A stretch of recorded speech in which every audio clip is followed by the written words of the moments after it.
एक ब्राह्मणी थी जो बहुत निर्धन थी।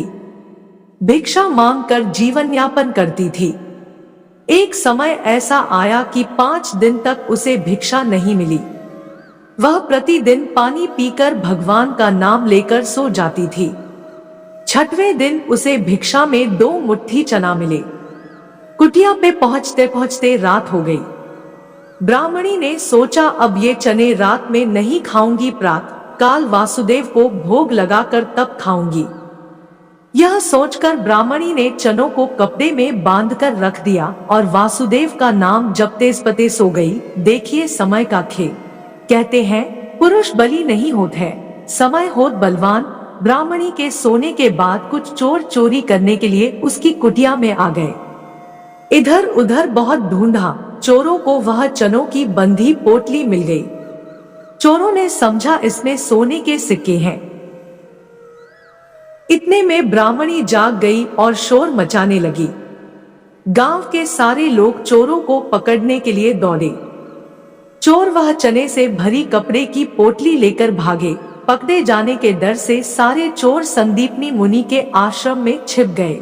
संदीपनी मुनि का आश्रम गांव के निकट था, जहां भगवान श्री कृष्ण और सुदामा शिक्षा ग्रहण कर रहे थे। गुरुमाता को लगा कि कोई आश्रम के अंदर आया है। गुरुमाता देखने के लिए आगे बढ़ी तो चोर समझ गए कोई आ रहा है। चोर डर गए और आश्रम से भागे। भागते समय चोरों से वह पोटली वहीं छूट गई।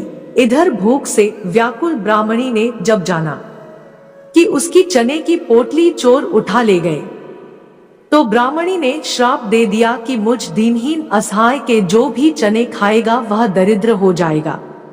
उधर प्रातः काल गुरु माता आश्रम में झाड़ू लगाने लगी तो झाड़ू लगाते समय गुरु माता को वही चने की पोटली मिली। गुरु माता ने पोटली खोल के देखी तो उसमें चने थे। सुदामा जी और कृष्ण भगवान रोज की तरह जंगल से लकड़ी लाने जा रहे थे।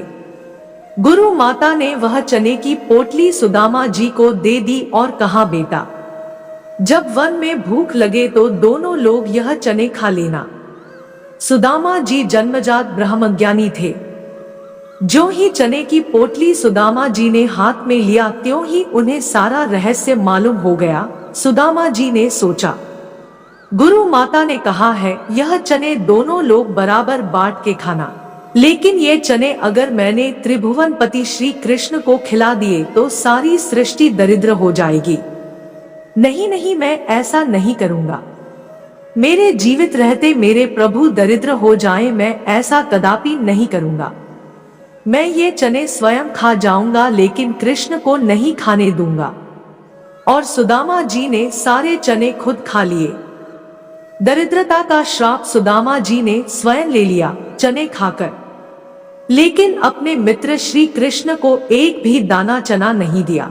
ऐसे होते हैं मित्र। दोस्तों, इस कहानी से यह शिक्षा मिलती है कि अगर मित्रता करे तो सुदामा जी जैसी करे और कभी भी अपने मित्रों को धोखा ना दे। अगर कहानी पसंद आई हो तो लाइक, कमेंट, शेयर और चैनल को सब्सक्राइब करें। धन्यवाद।